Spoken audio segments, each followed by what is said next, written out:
Thanks very much for that comprehensive view. We need to now, however, cut across to Parikshit Luthra, who's in exclusive conversation with the Chief Economic Advisor. Economic Advisor, Anantha Nageswaran. Mr. Nageswaran, thank you for speaking to us. We've seen retail inflation rising to 7%. This is above the RBI's comfort level. How concerned are you? No, I'm not very concerned because this is to be expected given the base effects that indices normally face.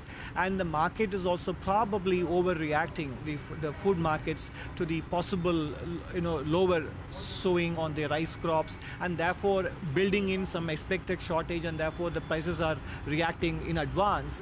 But as soon as the market comes to know that there are adequate food grain stocks and that the sowing shortfall isn't as big as is being made out to be, then I expect the current spike in the food prices to moderate themselves over time.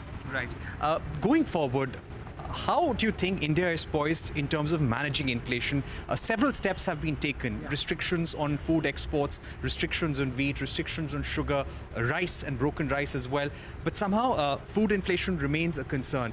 What more steps would be needed to manage inflation? I think food inflation or fuel inflation do not get necessarily addressed by the central bank monetary policy except for second round effects. So therefore more administrative measures and ensuring adequate stocks and making sure that the availability is ensured for the needy segments of the population, and that would make sure that any increase in local domestic prices in response to international prices, it turns out to be as limited as possible. So I think this is more a situation for administrative measures rather than for monetary policy measures.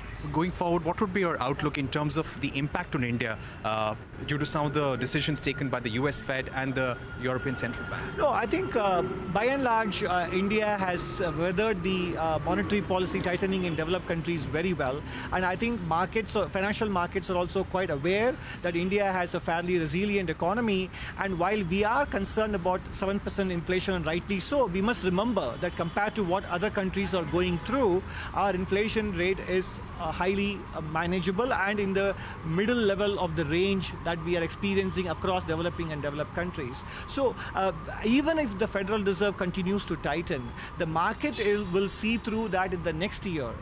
Developed economies will probably have an economic slowdown, which will lead to a reversal of monetary policy, and capital flows will therefore move towards regions which offer them the higher returns, and India is one of them. So in that sense, I don't think India has much to worry about further tightening of monetary policy in the developed world, including in the US. And finally, the global slowdown, fears of a recession in the United States, other developed economies. Yeah. This is affecting India's export story as well.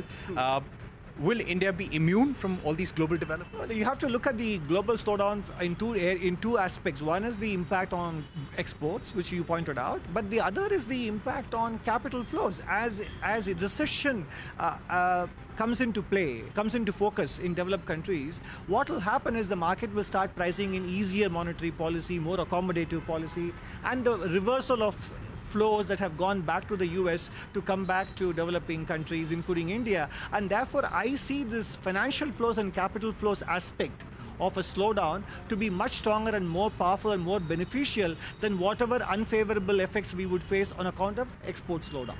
Right. And finally, do you also feel that it's probably time to ease some of the export restrictions on some of the industries, such as steel? No, that depends on sector by sector. One cannot give an omnibus answer. It has to be, sector specific. All right. Thank you very much for speaking to us, sir. All right.